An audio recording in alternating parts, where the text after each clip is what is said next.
Okay, so right now we're going to be reading Everyone Knows the King of the Sea. Just to recap, today in class, we read Crazy Mother Mountain, and we learned that Cecile's other name in Zila is so that way people don't know who she is. She's very secretive. That's another character trait we learned about her. So let's read this one. Everyone knows the King of the Sea. I did not care what Cecile called herself or how much dust she blew off past with her poems. She was Cecile Johnson to me. I didn't appreciate her so-called new self or new name. A name is important. It isn't something you drop in a litter basket or on the ground. Your name is how people know you. I'm just going to tell you, this is going to be a theme in a bunch of our different books. Names are important. I want you to start thinking about why your name is important. The very mention of your name makes pictures spring to mind, whether it's a picture of clashing fists or a mighty mountain that cannot be knocked down. Your name is who you are and how you're known even when you do something great or something dumb. Cecile had no trouble dreaming up names for us. I'll bet ours were names she meant for us to keep and not throw away when we decided to be old enough ourselves. According to Uncle Darnell or Big Ma, she came up with the name ready for Fern, but Papa said no more made up different names. So Cecile gave Fern some milk, put her in her crib, stood over for her a while, and was gone. Although no one thinks I can, I remember a time when smoke filled the house. No coughing smoke, but smoke from a woman's smooth voice singing with pianos, bass, and drums. Altogether, these sounds make smoke. Uncle Darnell would say, "You can't remember that. You were 2, 3, maybe." But I do. I still see, hear, and feel flashes and flashes, the sound of musical smoke. My head on Cecile's big belly. Uncle Darnell said the Vaughan in Veneta came from the Vaughan in the singer Sarah Vaughan's name.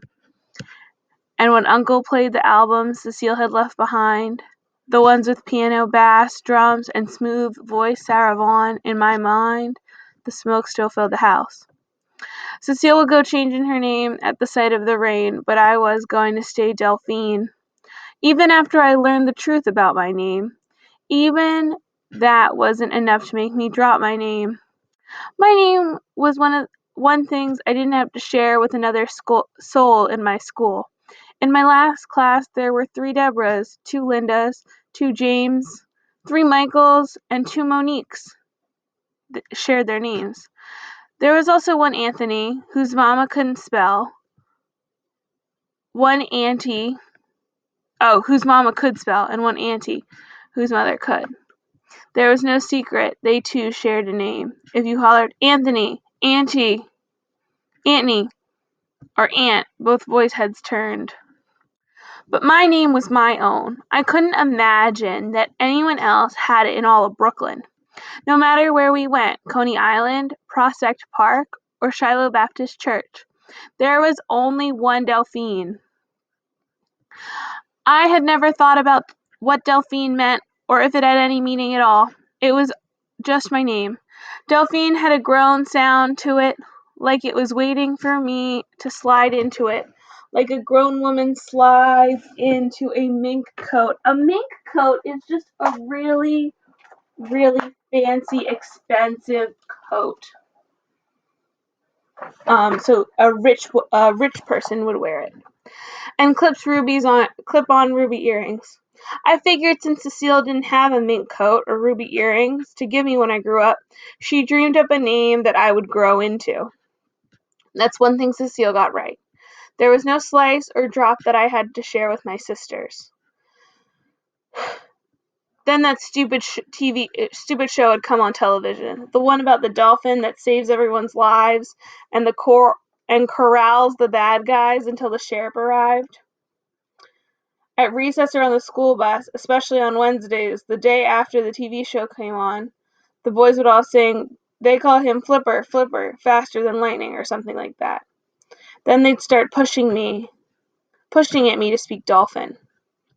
Ellis Carter had always been the chief flipper singer and whistler on one particular Wednesday. I'd beaten him up real good. I'd made sure it was an unforgettable a beating so I could give him, so it would burn in the minds of the other flipper singers and whistlers. When I got home from school, my knuckles still sore from Alice Carter's jaw, I told Vanetta and Fern to change their clothes, hang them up neatly. That would save me from ironing them tonight. This is another way that I see that Delphine is responsible, that she irons her clothes, but we also see that she's still a kid who sometimes lets her emotions affect her, because we all know that we shouldn't hit people, even if they are making fun of us. I told Big Ma that I'd get a book from the library and I would be right back. Then I'd march to the library and find it for myself. I'd gone straight to the biggest dictionary in the reference section. This was a dictionary so huge you needed both hands to manage turning the pages and making the book stay put. Good old Merriam-Webster. I trusted Merriam because I thought, instead of having children she didn't want, she wrote the dictionary. This is important. The dictionary is really important to Delphine. She didn't have anything else better to do, probably didn't have sisters and brothers to see after, which was why she knew what every word meant in the world. Big Ma would have said Marion might as well be useful. I turned to the back sections, turned past the Z words, past the phases of the moon and the metric system, finally to the given names. I flipped a few pages to get to the female D names. I turned and thumbed past Daisy, Daphne, Dina, Deborah, Della, Dolores.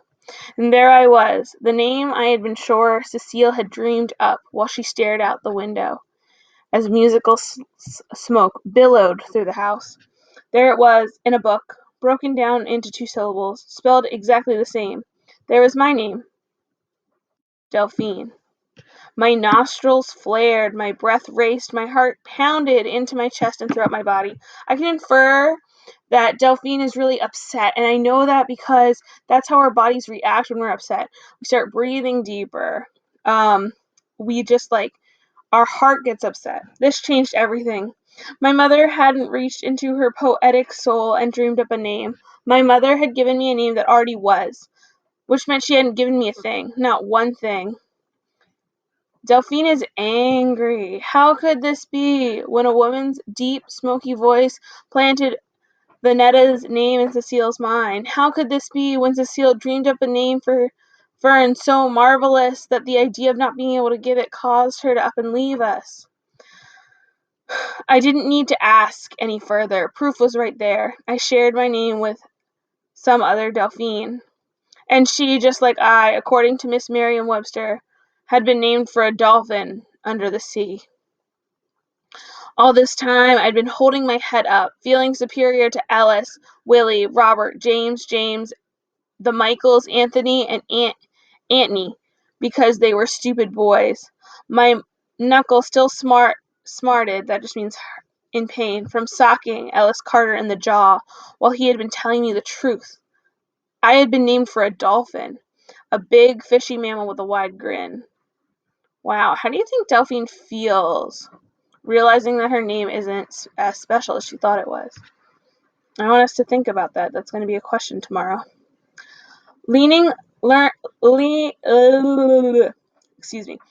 full truth about my name had been more than I could bear. The librarian got up from my desk, put a Kleenex in my hand.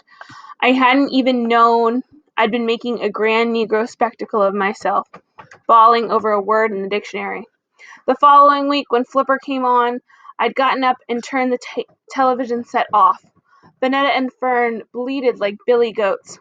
But I had done what I always did and distracted them. I'd say, tonight is a game and cookie night. And I brought out Candyland game, poured the milk, and piled a nice stack of Oreos on a plate. I hadn't cared if I'd never seen that grinning mammal again. And that is the end of our chapter.